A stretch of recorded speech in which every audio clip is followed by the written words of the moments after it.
Embarqué Pur Sanglio One.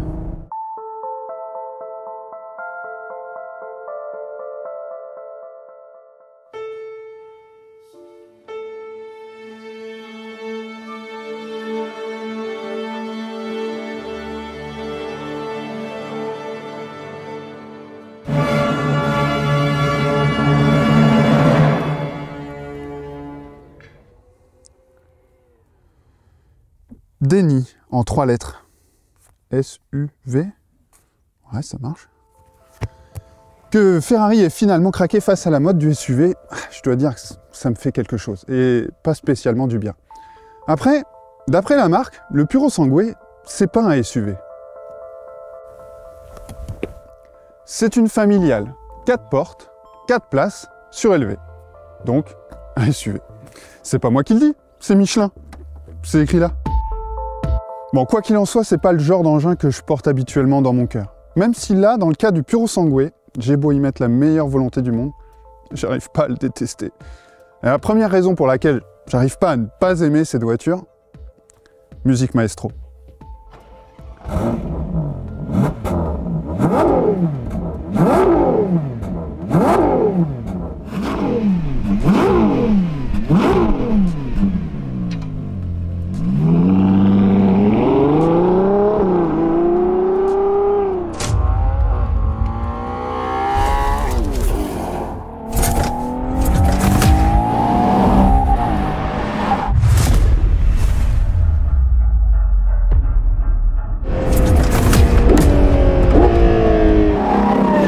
Que Ferrari ait osé baptiser l'engin le plus polémique de sa gamme Purosangue, pur sang, pour moi ça ressemble à de la provoque, comme si c'était un peu pour tester notre humour d'intégriste.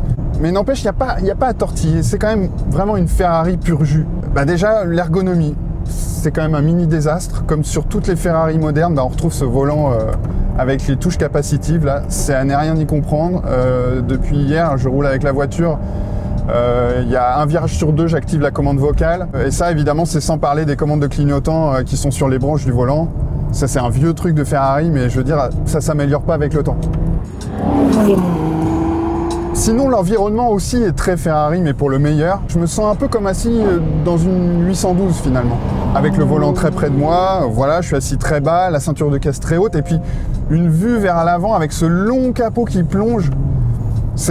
Voilà, c'est vraiment déroutant, mais à la fois rassurant de se retrouver avec un ressenti vraiment Ferrari. Je pourrais presque me croire assis sur les roues arrière, sauf que là, pour une fois, si je m'assois réellement sur l'essieu arrière, je peux pas tenir le volant. Ce qui est très Ferrari aussi, c'est la direction. On trouve cette légèreté et cette directivité, cette vitesse de braquage assez élevée qui rend le train avant hyper incisif. Puis évidemment, ce qui ne trompe pas sur ce Purosangue, c'est l'atmosphère mécanique. Ça, c'est vraiment Ferrari. Franchement, se retrouver avec un V12 atmosphérique et une boîte robotisée à double embrayage rapide comme l'éclair, c'est à la rigueur aussi anachronique qu'incongru de retrouver ce genre de moteur sur un engin en 2023 ou 2024. Quel bonheur de retrouver un moteur de berlinette et de super sportif, d'hypercar presque, voilà, de prendre 8000 tours. Je crois que pour retrouver ce niveau d'exotisme, il faut peut-être remonter au Lamborghini LM02. Lui aussi avait un V12. Les performances sont ahurissantes, la sonorité, enfin...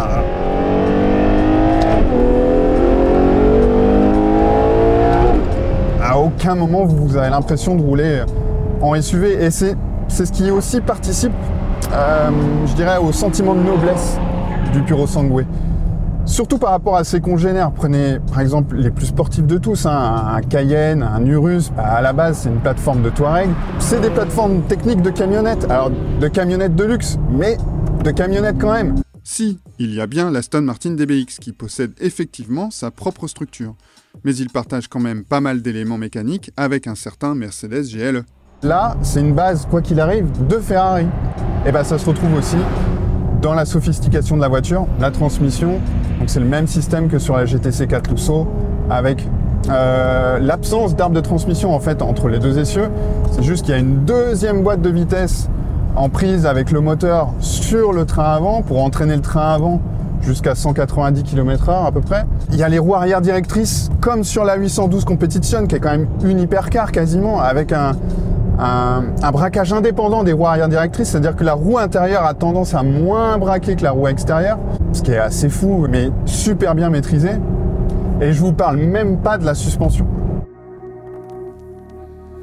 Si je vous ai amené ça aujourd'hui, c'est pas seulement en hommage à la Bourgogne où on est venu rouler, c'est pour tenter de vous décrire dans les grandes lignes le principe de fonctionnement de l'amortissement piloté du Purosangue, un système mis au point en partenariat avec Multimatic. Ici, on a l'amortisseur, représenté par le bouchon de liège, et une vis sans fin, actionnée par des moteurs alimentés en 48 volts.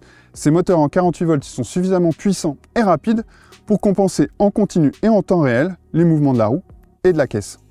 Et non seulement ils permettent d'amortir la voiture, mais ils compensent aussi son roulis. Et le Purosangue, du coup, est une voiture assez lourde, assez haut perché, mais qui peut se passer de barre anti-roulis, au bénéfice du confort. Bien joué. Et ce soin de la mise au point, ce soin du raffinement, de la sophistication, mais il est flagrant à la conduite. Aucun autre SUV peut offrir cette conduite, cette agilité, ce sentiment de finesse.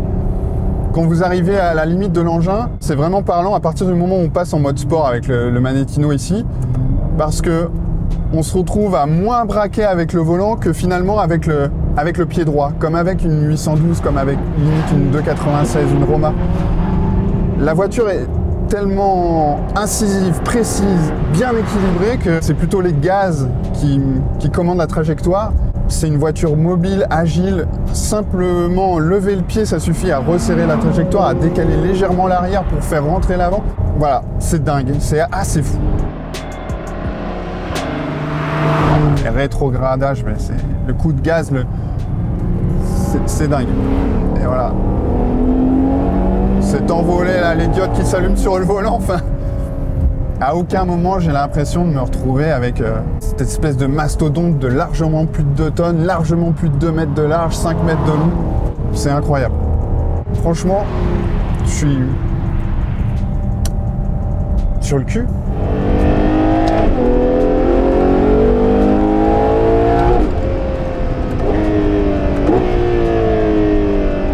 Bref, pour reprendre une formule que j'ai trouvée brillante, le Purosangue c'est peut-être un faux SUV, mais c'est une vraie Ferrari. Parce que même avec des aspects pratiques, il conserve son sens du spectacle. Je peux quand même pas m'empêcher de me demander si Ferrari n'avait pas craqué pour une familiale surélevée, mais s'était contenté de concevoir une berline plus authentique. À quoi aurait-elle pu ressembler ?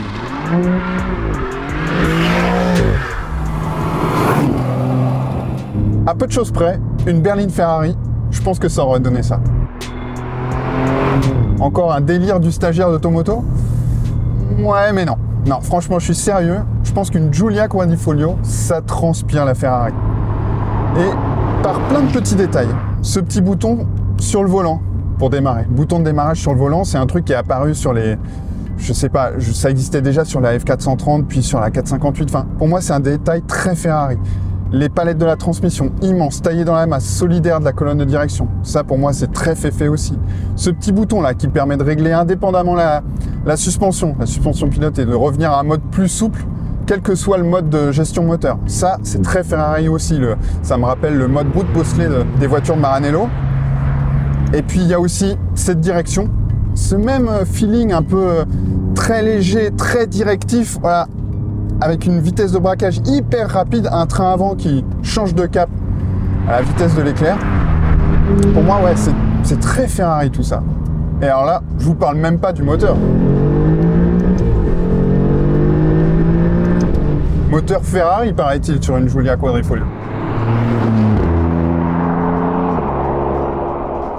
Sauf que non, désolé, ce n'est pas un moteur Ferrari, c'est un moteur développé par un ancien ingénieur de chez Ferrari, celui qui a participé au développement du F-154, celui des Californiate et Portofino.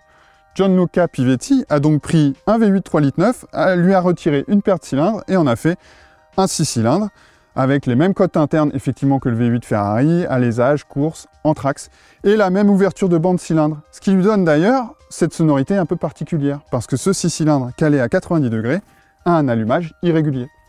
Ça, je le jetterais bien dans la haie, mais c'est pas plus joli en dessous, donc je vais le remettre.